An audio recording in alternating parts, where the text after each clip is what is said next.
RRB paramedical exam के अंदर कुछ ऐसे क्वेश्चन जो हर बार रिपीट होते हैं और यहाँ से हम बात करेंगे कि इनके सिमिलर किस प्रकार के क्वेश्चन बनते हैं।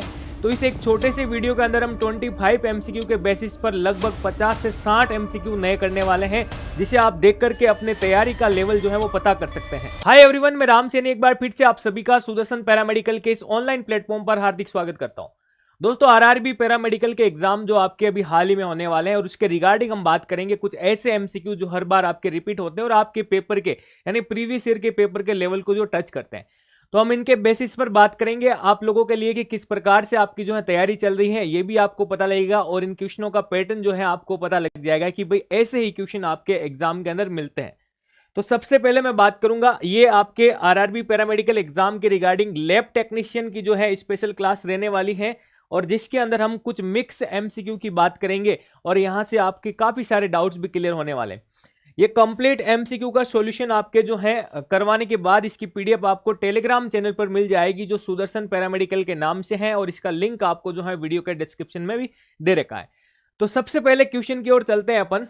आप लोग आराम से क्वेश्चन को देखिएगा, इसकी हिंदी भी दे रखी है आपको और क्वेश्चन आपसे क्या पूछ रहा है ये भी अपन बात करते हैं कि the end products of carbohydrate digestion are, यानी कार्बोहाइड्रेट पाचन के अंतिम उत्पाद होते हैं। ए ऑप्शन आपसे कह रहा है glucose, fructose, galactose. B option कह रहा है एमिनो एसिड। सी आपसे कह रहा है फैटी एसिड या ग्लिसरॉल। डी आपसे कह रहा है पॉलीसेकेराइड। तो जब अपन ने कार्बोहाइड्रेट पढ़ते हैं दोस्तों, तो कार्बोहाइड्रेट का बेसिक इंट्रोडक्शन, उसका फंक्शन, उसका कंपोजिशन, क्लासिफिकेशन, ये सारी चीजें पढ़ने के बाद अपन उसके जो है डाइजेशन की तरफ बात करते हैं, ठीक है ना। तो उस समय अपन देखते हैं कि किस प्रकार से इसका जो है डाइजेशन होता है, यानी कार्बोहाइड्रेट के डाइजेशन की अगर अपन जब बात करते हैं तो देखिएगा कि कार्बोहाइड्रेट के अंदर हम देखते हैं स्टार्च भी होता है और शुगर भी होता है। अपन एक जो है सीरीज के अंदर एक बार इसको देखते हैं कि कार्बोहाइड्रेट की अगर अपन बात करें सर, ताकि आपके डाउट क्लियर हो जाएंगे। कार्बोहाइड्रेट्स की बात करें कि सर इसके अंदर हम बात करें स्टार्च एंड शुगर की, ठीक है, ये किस प्रकार से जो है आपके डाइजेस्ट होते हैं। तो सबसे पहले मान लीजिए माउथ के अंदर हम सलाइवा की बात करते हैं और सलाइवा के अंदर आपको देखने को मिलता है एमाइलेज, ठीक है, और फिर पेनक्रियाज के अंदर भी हम देखते हैं पेनक्रिएटिक एमाइलेज होता है जो इस आपके पॉलीसेकेराइड को क्या किस में कन्वर्ट कर देता है दोस्तों, डाइसेकेराइड के अंदर ये कन्वर्ट कर देता है। तो यहां से हम कह सकते हैं कि यहां से आगे आते हैं तो सर एक तो आ जाता है आपके सलाइवा, क्या आ जाता है दोस्तों, सलाइवा, और एक हम बात कर सकते हैं सर पेनक्रिएटिक एमाइलेज की बात करें, ठीक है ना। हाँ, ये दोनों ही भाई साहब क्या करते हैं, इसको आपके डाइसेकेराइड के अंदर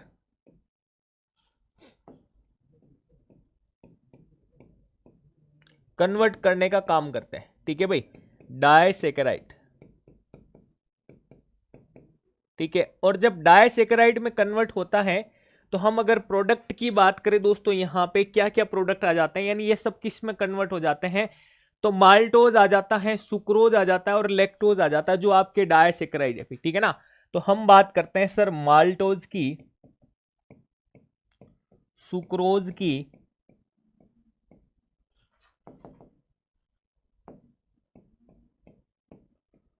और लैक्टोज की। अब डाइसेकेराइड हमारा एंड प्रोडक्ट नहीं हो सकता, हम इससे आगे चलते हैं दोस्तों। तो हम देखते हैं दोस्तों यहां पे कि माल्टोज, माल्टोज को हम बात करें कि यहां पे आपके माल्टेज आ जाएगा जो कन्वर्ट करने का काम करेगा, लैक्टेज आएगा, सुक्रेज आएगा, तो ये डाइसेकेराइड को आपके मोनोसेकेराइड में कन्वर्ट करने का काम करेगा। तो इस डाइसेकेराइड से सर हम बात करें यहां पे मोनोसेकेराइड, मोनोसेकेराइड कैसे बनेगा, और हमसे क्या पूछा है एंड प्रोडक्ट के बारे में। तो मोनोसेकेराइड में आपके क्या क्या चीजें बन जाएगी ये भी हम देखेंगे और ये मोनोसेकेराइड बाद में फिर हम कह सकते हैं कि सर एब्जॉर्प्शन हो जाए, एब्जॉर्प्शन के थ्रू किसमें, ब्लड स्ट्रीम के अंदर जो है आपके चला जाता है, यानी एब्जॉर्ब इनटू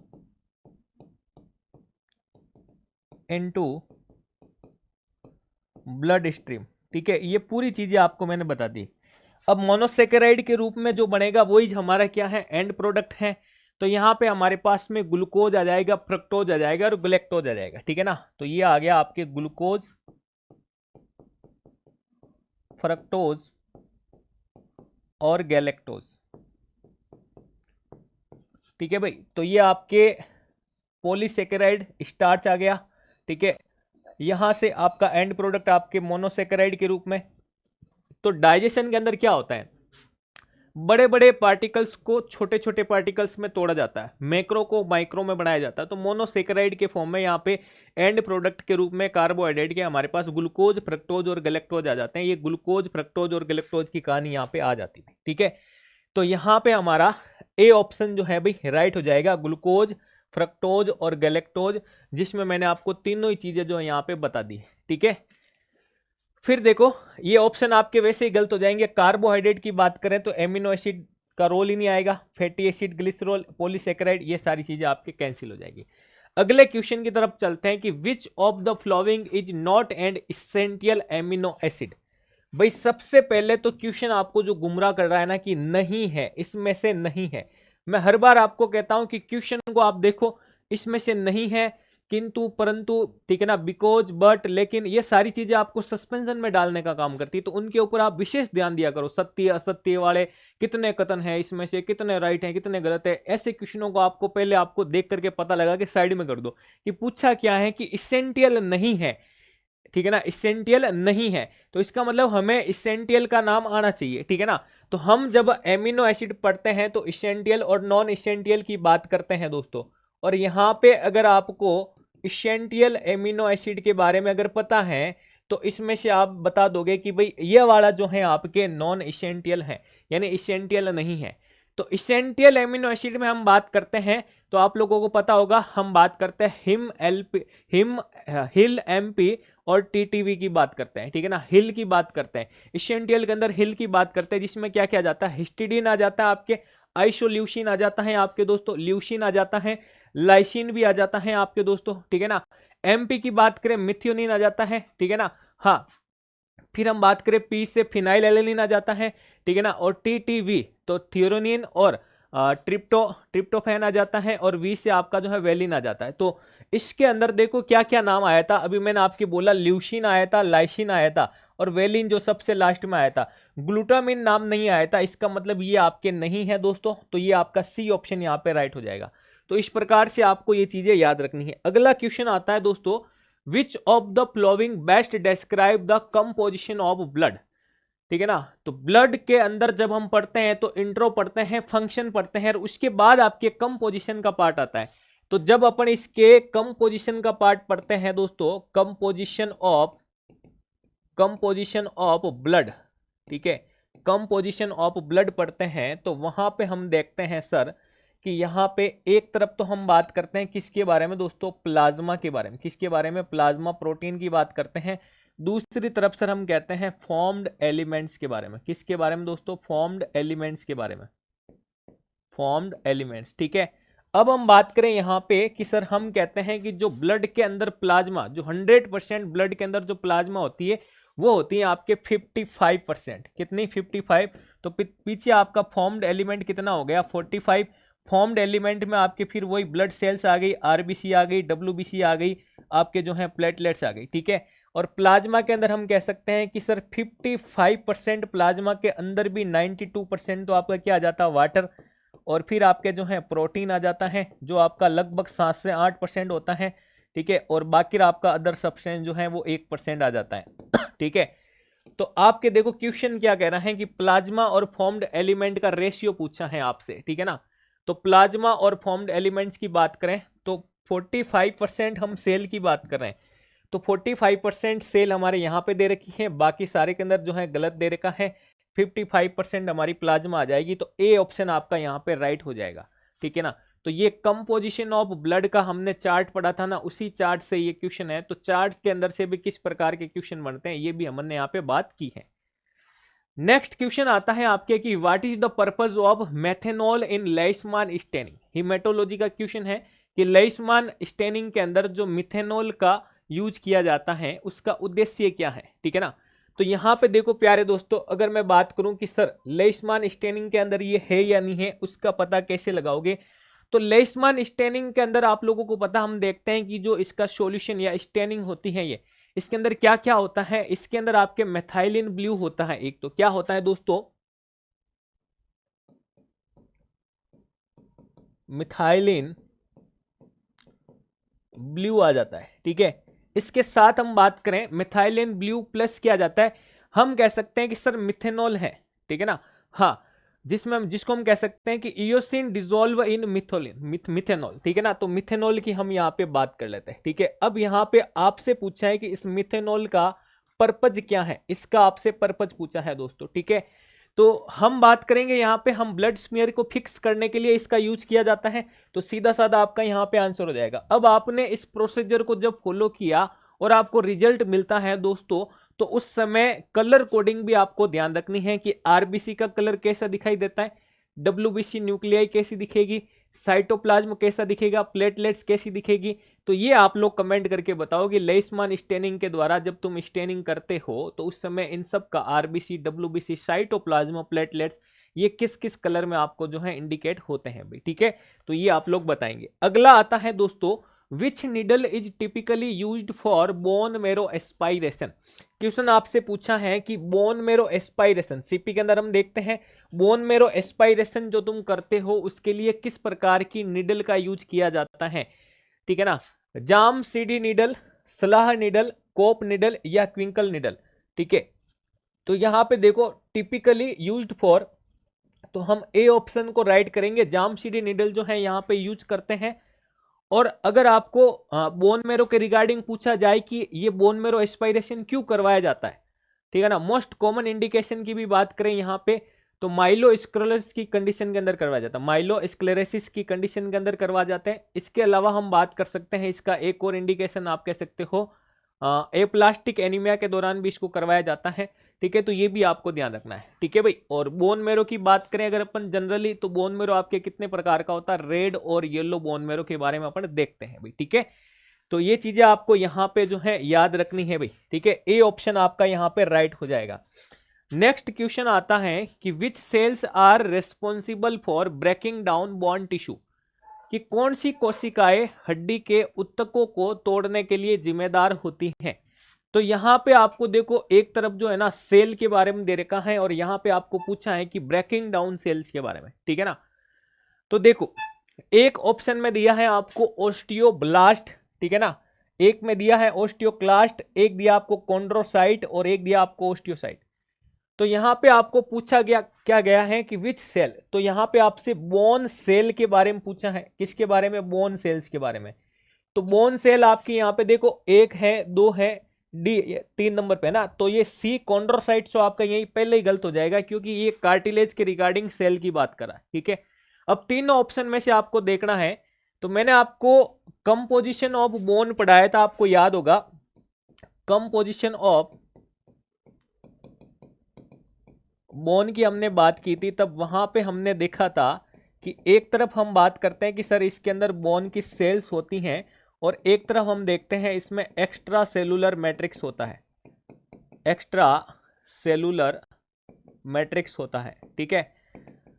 बोन सेल के अंदर मैंने आपको 4 प्रकार की सेल बताई थी, याद होगा किसी को अगर पढ़ा है तो। ओस्टियोब्लास्ट की बात की थी, ये वही आपसे पूछी है। ओस्टियोक्लास्ट की बात की थी, फिर हमने बात की थी ओस्टियोसाइट के बारे में, और एक लास्ट हमने कहा था ओस्टियोप्रोजेनाइटर सेल्स, ठीक है। तो ये सारी सेल्स हम पढ़ते हैं बोन सेल के बारे में। और एक्स्ट्रा सेलुलर मैट्रिक्स में आ जाते हैं अपन, तो यहां पे अपन क्या देखते हैं सर, एक तरफ आ जाता है आपके ऑर्गेनिक मटेरियल जो बोन में होता है और एक तरफ आ जाता है इनऑर्गेनिक के बारे में। आपसे पूछा गया है इन तीनों सेल में से आपको बताना है ब्रेकिंग डाउन के बारे में। तो वहां पे मैंने आपको कहा था कि ये अगर सिंगल लाइन में पूछा गया तो भी पूछेगा, ये आपको क्रॉस मैच में भी पूछा सकता है। तो यहां पे देखो ओस्टियोब्लास्ट नाम है, तो उल्टा समझना आपको, ब्लास्ट का मतलब ब्लास्ट नहीं हो रहा है, यहां पे फॉर्मेशन हो रहा है, बस इतना याद एक रख लेना, बाकी अपने आप सही हो जाएगा।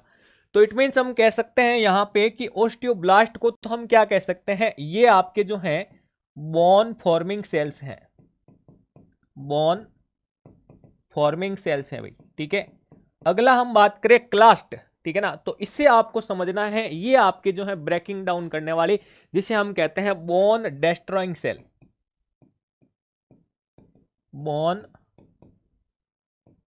डेस्ट्रॉइंग सेल, ठीक है। और सी आपका ऑटोमेटिकली कैंसिल हो गया। और जब भी आपको ओस्टियोसाइट मिले कहीं पे, इसका मतलब ये आपके बोन मैच्योरिंग सेल है। क्या है भाई? बोन मैच्योरिंग सेल या बोन मैच्योर सेल्स, ठीक है। तो आपके ब्रेकिंग डाउन का आंसर आ गया आपका बी हो जाएगा यहां पे राइट, आपका ओस्टियोक्लास्ट हो जाएगा भाई, ठीक है। तो इस प्रकार से आप जो है पढ़ करके याद रख सकते हैं। नेक्स्ट हम बात करें, which part of the brain controls body temperature and regulation. Brain का एक क्वेश्चन कंफर्म आता है, चाहे वो आपके ब्रेन और स्पाइनल कोड से हो, चाहे आपके जो सीएसएफ के रिगार्डिंग हो, चाहे आपके जो है हम बात करें इनके पार्ट्स और फंक्शन के रिगार्डिंग हो, तो ये सारी चीजें आपको याद रखनी है भाई। तो ब्रेन का यानी मस्तिष्क का कौन सा भाग शरीर के तापमान को नियंत्रित करता है? ऑप्शन ए कह रहा है सेरेब्रम, बी कह रहा है आपसे एमओ यानी मेडुला ओब्लोगेटा, सी कह रहा है आपसे हाइपोथैलेमस, और डी आपसे कह रहा है सेरेबेलम, ठीक है। तो सेरेब्रम जो है उसकी अगर अपन बात करें दोस्तों, तो ये क्या करता है? सेरेब्रम की बात कर रहा हूं मैं। तो सेरेब्रम आपके जो है क्या करता है भाई? ये जो है थिंकिंग है, मेमोरी है, इमोशन है, इन सब के ऊपर कंट्रोल करने का काम करता है, ठीक है ना। तो हम कह सकते हैं कि sir control thinking, emotion, memory, इन सब के ऊपर। इसके अलावा हम कह सकते हैं वॉलंटरी मूवमेंट्स, ठीक है। तो ये आपको याद रखना है भाई।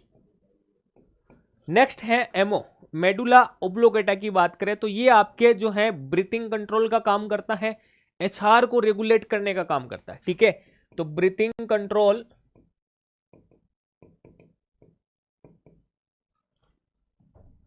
कंट्रोल एचआर को रेगुलेट करता है, हार्ट रेट को रेगुलेट करने का, नियमित बनाने का काम करता है। हाइपोथैलेमस है आपके टेम्परेचर के साथ साथ हंगर है, थ्रस्ट है, इनका काम करवाने काम करता है। और सेरेबेलम की बात करें तो ये आपके क्या करता है? समन्वय बनाने का काम करता है। क्या करता है? समन्वय या बैलेंस। तो कोऑर्डिनेट बैलेंस हम इसको कह सकते हैं, कोऑर्डिनेट करता है किसको? बैलेंस को, ठीक है। और टेम्परेचर की बात आती है तो किसकी बात करेंगे? हाइपोथैलेमस की, ठीक है ना। हाइपोथैलेमस में टेम्परेचर है, थ्रस्ट है, हंगर है, स्लीप है, ये सारी चीजें इसमें आ जाएगी, ठीक है भाई। नेक्स्ट क्वेश्चन की बात करें, which hormone increase the reabsorption of water in the kidney. Kidney के अंदर, ठीक है ना, जल के पुनः अवशोषण को बढ़ाने का काम कौन करता है? हार्मोन के रिगार्डिंग पूछा है, ठीक है। तो जब हमने एंडोक्राइन सिस्टम पढ़ा था तब मैंने आपको बताया था कि हार्मोन के अंदर चीजें याद रखनी है, एक तो इनके नेम, किसने इनको रिलीज किया, और इनके फंक्शन, ठीक है।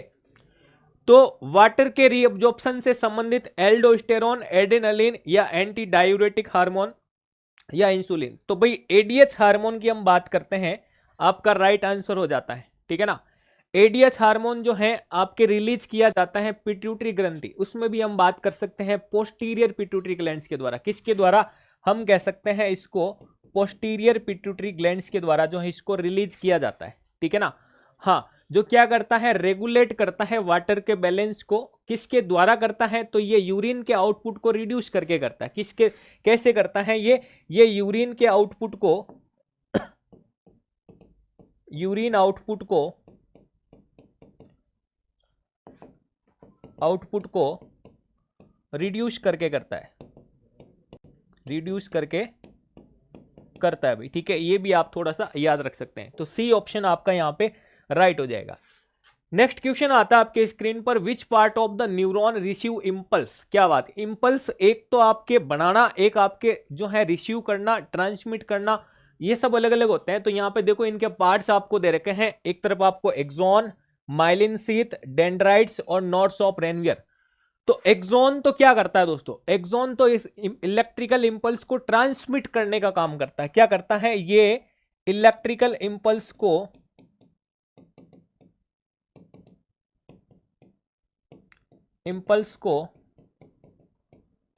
ट्रांसमिट करता है। क्या करता है? ट्रांसमिट करता है। अब माइलिन शीथ के अंदर मैंने आपको सीधा सीधा बताया, माइलिन शीथ का जब भी नाम आए इंसुलेटर लिख देना। क्या लिख लेना? इंसुलेटर की तरह काम करता है, इंसुलेटर की बात ही काम करता है। डेंड्राइट्स आपके क्या करता है? ये आपके इंपल्स को रिसीव करने का काम करता है। क्या करता है? रिसीव। नोड्स ऑफ रेनवियर क्या है? नोड्स ऑफ रेनवियर के अंदर भी हमने कहा कि ये एक प्रकार का गैप होता है। क्या होता है? एक प्रकार का गैप होता है। नोड्स क्या है? गैप है। किसके अंदर है? एमएस के अंदर, यानी माइलिन शीथ के अंदर है। क्या किसके अंदर है? माइलिन शीथ के अंदर जो गैप दिखाई देते हैं उसे हम कहते हैं नोड्स ऑफ रेनवियर। ये क्या करते हैं? ये जो है आपके जो सिग्नल होते हैं उनका कंडक्ट करने का काम करते हैं, रैपिड सिग्नल कंडक्शन का ये काम करते हैं, ठीक है ना। तो यहां पे हम कहेंगे डेंड्राइट्स जो है आपका राइट आंसर हो जाएगा, जो रिसीव करता है किसको? इंपल्स को। Which clotting factor has the shortest half life? इसमें से आपको सबसे छोटे हाफ लाइफ की बात करना है, क्लॉटिंग फैक्टर। तो सबसे छोटे के अंदर तो हम किसकी बात कर लेते हैं भाई? हाँ, प्री कन्वर्टीन की हम बात करते हैं। किसकी बात करते हैं? प्री कन्वर्टीन की बात करते हैं, जो एक प्रकार से हम उसे क्या कहते हैं? और स्टेबल फैक्टर भी कहते हैं, ठीक है ना। जो क्या है दोस्तों? आपके फैक्टर नंबर 7 की बात करते हैं। किसकी बात करते हैं? Factor number 7। और हाफ लाइफ इसकी होती है 4 to 6 आवर्स। कितनी होती है? 4 to 6 आवर्स, जो क्या है दोस्तों? शॉर्टेस्ट है भाई। क्या है? इनमें से शॉर्टेस्ट है दोस्तों, ठीक है ना। और ये जो है आपके क्या है? प्री कन्वर्टीन हो, क्या है? कन्वर्टीन है ना, कन्वर्टीन, ठीक है। हाँ, और जिसे हम स्टेबल फैक्टर भी कहते हैं, आल्सो कॉल्ड स्टेबल, ठीक है। ये नाम याद रखने हैं। The tear drop shape RBC, जिसे हम डेक्रोसाइट्स, ठीक है ना, साइट्स का मतलब cells, are characteristically seen in, आंसू की बूंद के आकार की आरबीसी किस स्थिति में देखी जाती है? भाई tear drop shape RBC, tear shape RBC, ठीक है, किस किस में दिखाई देती हैं? किस किस में दिखाई देती हैं? पहले भी और क्वेश्चन मैंने ऐसा करवा रखा है दोस्तों लाइव के अंदर भी, ठीक है ना। तो यहां पे हम बात कर सकते हैं कि एक तो आ जाती है आपके थैलेसेमिया की कंडीशन। कौन सी कंडीशन दोस्तों? थैलेसेमिया की कंडीशन। दूसरी यहां पे हम कह सकते हैं दोस्तों आपके माइलोफाइब्रोसिस की कंडीशन में। किसमें दोस्तों? माइलोफाइब्रोसिस की कंडीशन। ये दोनों ही चीजें आपको याद रखनी है। और एक आप याद रख सकते हैं यहां पे, अगर किसी पेशेंट को, ठीक है ना, सीवियर एनीमिया हो गया हो, वो भी आयरन डेफिशिएंसी एनीमिया, ठीक है, तो ये भी लिख लेना, सीवियर आयरन डेफिशिएंसी एनीमिया। तो उस पेशेंट, इन सारे के सारे पेशेंट के अंदर ये आपके डेक्रोसाइट्स या टीयर शेप आरबीसी जो है देखने को मिलेगी भाई। यहां पे आपका बी ऑप्शन जो है वो राइट हो जाएगा। अगला क्वेश्चन स्क्रीन पर है आपके, ये क्या कह रहा है कि which layer of heart is responsible for contraction? हृदय की कौन सी परत जो है कॉन्ट्रैक्शन के लिए उत्तरदायी होती है? पेरिकार्डियम, एंडोकार्डियम, मायोकार्डियम या एपिकार्डियम, ठीक है ना। तो देखो, रेस्पॉन्सिबल फॉर कॉन्ट्रैक्शन, और कॉन्ट्रैक्शन की जब भी बात आती है तो हम किसकी बात करते हैं? हम बात करते हैं सर मायोकार्डियम की। किसकी बात करते हैं? मायोकार्डियम की, ठीक है ना। और ये मायोकार्डियम जो है आपके कॉन्ट्रैक्शन के कारण ही किसी और कारण से भी जानी जाती हैं। क्या? कि सर ये रेस्पॉन्सिबल होती हैं किसके लिए? पंपिंग एक्शन के लिए। किसके लिए दोस्तों? Responsible for pumping action, pumping action. ये भी आप ध्यान रखें, कॉन्ट्रैक्शन है तभी तो ये हो रहा है, कॉन्ट्रैक्शन के कारण, या हम बात करें इसे हम जो है पंपिंग एक्शन के लिए भी जानी जाती है। Which part of the gastro intestinal tract is mainly responsible for nutrient absorption? Tract की बात कर रहे हैं, ट्रैक्ट नहीं बनाए तो ये रहा भाई ट्रैक्ट। क्यों? क्योंकि जब भी गुलाब जामुन खाएंगे तो ट्रैक्ट के अंदर आएगा, ठीक है ना। हाँ, तो ट्रैक्ट की बात कर रहे हैं यहां पे कि जीआईटी का कौन सा भाग जो है वो पोषक तत्वों के एब्जॉर्प्शन यानी न्यूट्रिएंट एब्जॉर्प्शन की बात कर रहे हैं। किसकी बात कर रहे हैं? Nutrient absorption. क्वेश्चन समझ में आ गया कि मुख्य रूप से आपके पोषक तत्वों के अवशोषण के लिए जिम्मेदार होता है।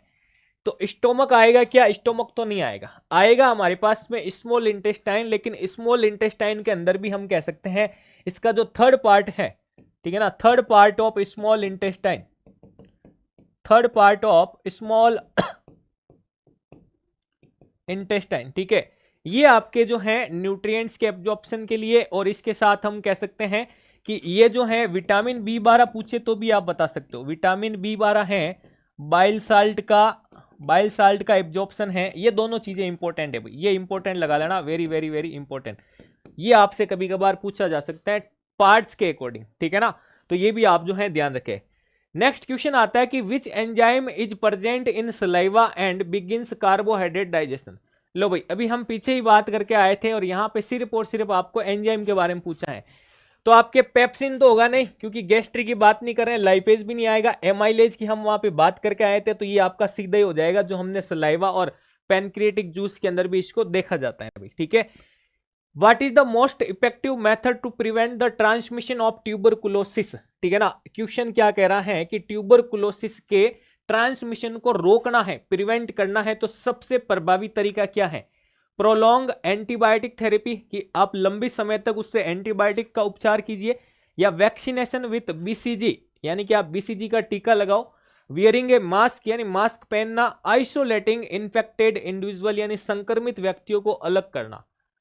तो सबसे प्रभावी तरीका आपसे पूछा है दोस्तों, तो सबसे प्रभावी तरीका यही है कि संक्रमित व्यक्तियों को अलग कर दीजिए, आइसोलेट कर दीजिए, आपका सबसे इफेक्टिव मेथड हो जाएगा, ठीक है ना। हाँ, और यहां पे एक क्वेश्चन और बनने लगे अब आपके कंपटीशन में कि ट्यूबरकुलोसिस के लिए फर्स्ट लाइन ड्रग कौन सा है। एक क्वेश्चन ये भी आता है, ट्यूबरकुलोसिस के लिए first line drugs for tuberculosis, तो ये आप लोग कमेंट करके बताएंगे भाई। First line drugs for tuberculosis, दोस्तों आपके कमेंट का इंतजार रहेगा मुझे, ठीक है। और अगर आपको वीडियो वगैरह पसंद आया दोस्तों, क्वेश्चन वगैरह अच्छे लगे, तो आप अपने सुझाव भी रख सकते हैं कमेंट के अंदर कि सर आगे भी इस प्रकार से आपको कुछ करवाने चाहिए लाइव के बेसिस पे, रिकॉर्डेड के बेसिस पे, तो आप अपना सुझाव भी यहाँ पे रख सकते हैं। हाँ भाई, आपके सारे कमेंट्स मैं देखता हूँ, ठीक है।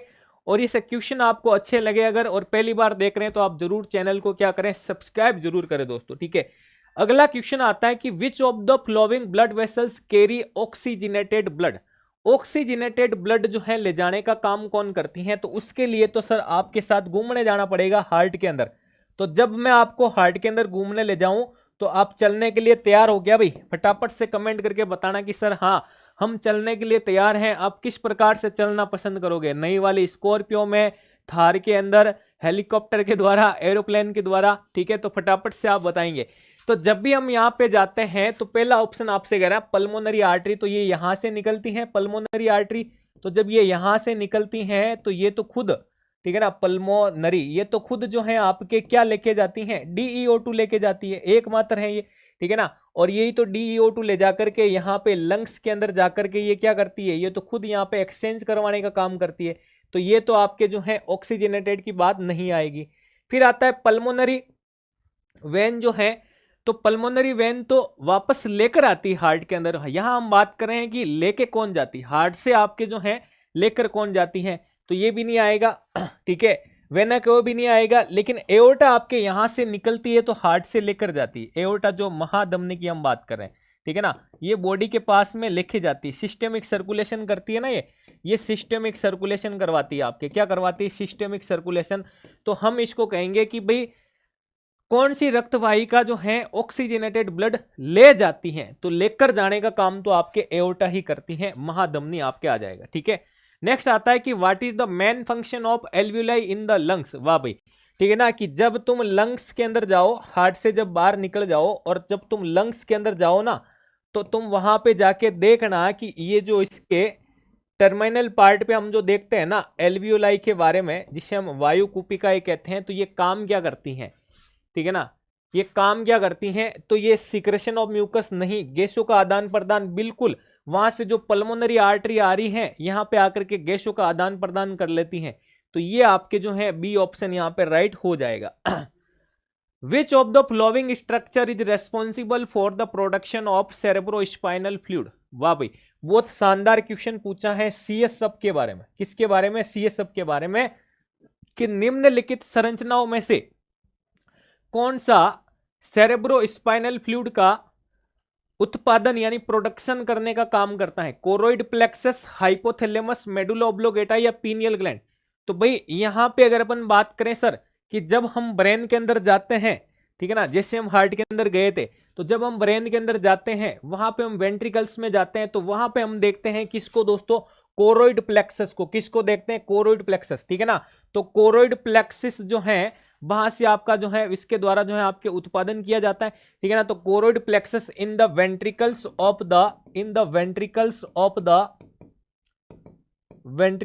ऑफ द ब्रेन, ठीक है। ये तो इसका पूरा आंसर हो गया।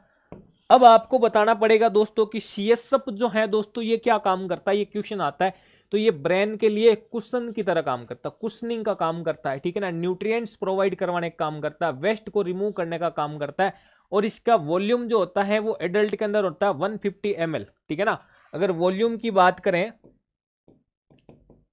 लगभग 150 ml इन एडल्ट्स। तो ये थोड़ा सा याद रखें, इससे आप जो है क्वेश्चन याद रख सकते हैं, ये क्वेश्चन पूछा जाता है, ठीक है ना। न्यूट्रिएंट्स की सप्लाई करता ही है, वेस्ट को बाहर निकालने का काम ये करता है, ठीक है। Which of the following is the most abundant protein in the human body. Human body के अंदर सबसे ज्यादा प्रचुर मात्रा में पाई जाने वाली प्रोटीन कौन सी है, कोलेजन, हीमोग्लोबिन, एक्टिन या केराटिन। तो भाई अगर सबसे ज्यादा मात्रा में प्रोटीन है आपके तो वो कोलाजन प्रोटीन है। क्या है दोस्तों, कोलाजन प्रोटीन। क्यों, क्योंकि ये हमारे शरीर में देखो कहां कहां मिलती हैं, ये हमारे शरीर में आपको कनेक्टिव टिश्यू जिसे हम संयोजी ऊतक कहते हैं यहां पर भी मिल जाएगी। किसमें दोस्तों, कनेक्टिव टिश्यू में। ये आपको स्किन के अंदर भी देखने को मिलेगी, ठीक है ना। ये आपको जो है टेंडेंस के अंदर भी देखने को मिलेगी, ये आपको जो है दोस्तों बोन के अंदर भी देखने को मिलेगी। तो इतनी सारी जगह पर ये है जो आपको देखने को मिल सकती हैं। इसके अलावा हम बात करें ये आपको जो है कार्टिलेज के अंदर भी देखने को मिल सकती है। किसमें दोस्तों, कार्टिलेज। तो इतनी सारी जगह पर पाई जाने के कारण हम कह सकते हैं सबसे प्रचुर मात्रा में आपका कोलाजन है भाई प्रोटीन के रूप में। अगला आता है which of the flowing virus is responsible for causing chicken pox या वेरिसेला। तो नाम से ही पता चल गया कि वेरिसेला जोस्टर वायरस जो है आपके ये फैलाने का काम करता है। और यहां पे आपको साथ साथ याद क्या रखना है दोस्तों तो यहां पे मुझे जो है इसका आईपी एड्रेस क्या होता है, इसका आईपी एड्रेस जो है मुझे कमेंट करके बताओगे। आईपी एड्रेस की बात करें, आईपी एड्रेस कमेंट करोगे। आईपी एड्रेस का मतलब इंक्यूबेशन पीरियड, ऐसे नहीं तुम कुछ गलत समझ लो ना। इंक्यूबेशन पीरियड की बात कर रहा हूं। किसकी बात कर रहा हूं, इंक्यूबेशन पीरियड। हिंदी में कहते हैं उद्भवन काल। क्या कहते हैं, उद्भवन काल कहते हैं। और सिम्टम्स की बात करें तो इसके सिम्टम्स में आपको पता ही है, चिकन पॉक्स की बात करें फीवर भी आएगा, इचिंग भी होगी, फैटिग हो सकता है, लॉस ऑफ एपेटाइट। तो ऐसी सारी कंडीशन जो है देखने को मिल सकती है पेशेंट के अंदर भाई, ठीक है। अगला क्वेश्चन आता है कि which of the following is a common symptoms of influenza. Influenza के सिम्टम्स बताने हैं तो इन्फ्लुएंजा के टाइम जो है सोर थ्रोट यानी गले में खराश हो सकती है, मसल एक हो सकता है, हाई फीवर हो सकता है। तो आपका ऑल ऑफ द अबव यानी सरकारी option. How many pairs of cranial nerve. Cranial nerve जो है वो कितनी होती है दोस्तों। क्रेनियल नर्व हमने जब भी एनाटॉमी के सारे सिस्टम पढ़े तो लास्ट में हम नर्व की बात करते थे। जैसे हम बात करें, आपने देखा होगा एक दो के नाम बताता हूं मैं आपको। ऑल्फैक्टरी की बात कर लेते हैं, ग्रांड से संबंधित। ऑप्टिक की बात कर लेते हैं, ओकुलोमोटर की बात कर लेते हैं, ट्रोक्लियर आ जाता है, ट्राइजेमाइनल आ जाता है, ठीक है ना, एब्डुसेंस आ जाता है, फेसियल आ जाती है। ईयर की बात करें, ऑडिटरी के अंदर हमने देखा था वेस्टिबुलो कोक्लियर नर्व की बात की थी। फिर हमने डाइजेशन के दौरान हमने देखा था ग्लोसोफेरिंजियल की बात की थी, वेगस की बात की थी, एसेसरी की बात की थी। और इसके अलावा हम बात करते हैं हाइपोग्लोजल की बात कर लेते हैं। हाइपोग्लोजल जो ये जीभ के मूवमेंट करवाने में काम आती है, हाइपोग्लोजल, ठीक है ना, ये जीभ का मूवमेंट करवा देती है। तो ये सारे के सारे आपको जो याद रखना है, ये 12 पेयर होती है लगभग। कितनी होती है, 12 पेयर होती है भाई, ठीक है। तो ये सारी की सारी आप जो है याद रख सकते हैं, ठीक है ना। ऑल्फैक्टरी हो गई आपके, ऑप्टिक हो गई, ओकुलोमोटर हो गई, ट्रोक्लियर हो गई, ट्राइजेमाइनल हो गई, एब्डुसेंस हो गई, फेसियल हो गई, वेस्टिबुलो कोक्लियर हो गई, जीभ वाली आ गई आपके, हाइपोग्लोजल हो गई, ग्लोसोफेरिंजियल हो गई आपके, वेगस हो गई, ठीक है, एसेसरी है। ये सारी चीजें याद रखोगे, ठीक है। अगला क्वेश्चन आता है कि what type of joint is the knee joint. Knee joint किसका प्रकार है इसके अंदर भाई। तो नी जॉइंट सबसे पहला बात करें, हिंज जॉइंट है, बॉल एंड सॉकेट है, पिवोट है, ग्लीडिंग टाइप।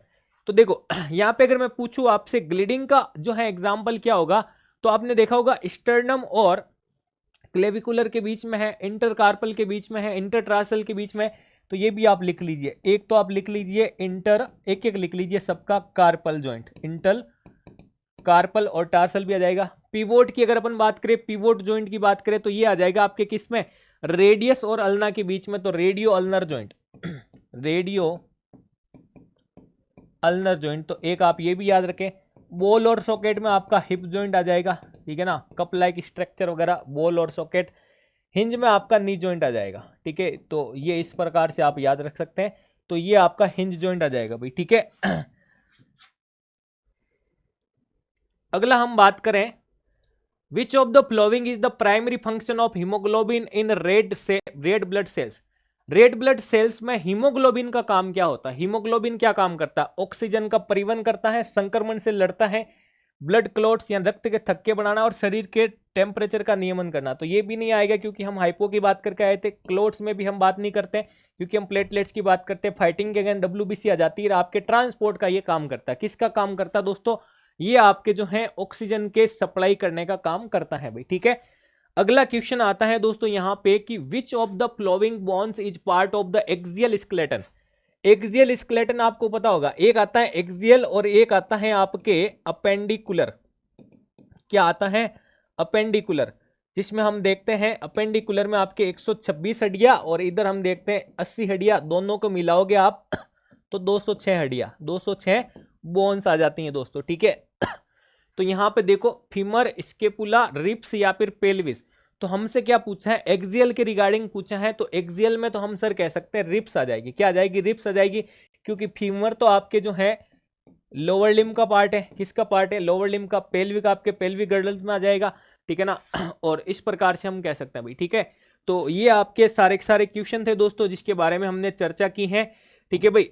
तो ये अगर वीडियो आपको पसंद आया है तो बिल्कुल आप इसे जो है लाइक करें, शेयर करें, अपने दोस्तों के साथ जरूर वीडियो शेयर करें दोस्तों, और कमेंट करके जरूर बताएं कि किस प्रकार से आपको क्वेश्चनों का पैटर्न लगा है। हाँ, और PYQ अगर आपके पास नहीं है दोस्तों तो आप PYQ एप्लीकेशन डाउनलोड करें सुदर्शन पैरामेडिकल के नाम से, वहां पे आपको फोल्डर के अंदर मिल जाएगा भाई, ठीक है। और उनका सॉल्यूशन भी करवाना है तो भी आप बता देना, बिल्कुल कुछ क्वेश्चन के माध्यम से हम उसके सॉल्यूशन करके नए टाइप के क्वेश्चन की प्रैक्टिस भी कर लेंगे, ठीक है जी। तो ओके, धन्यवाद।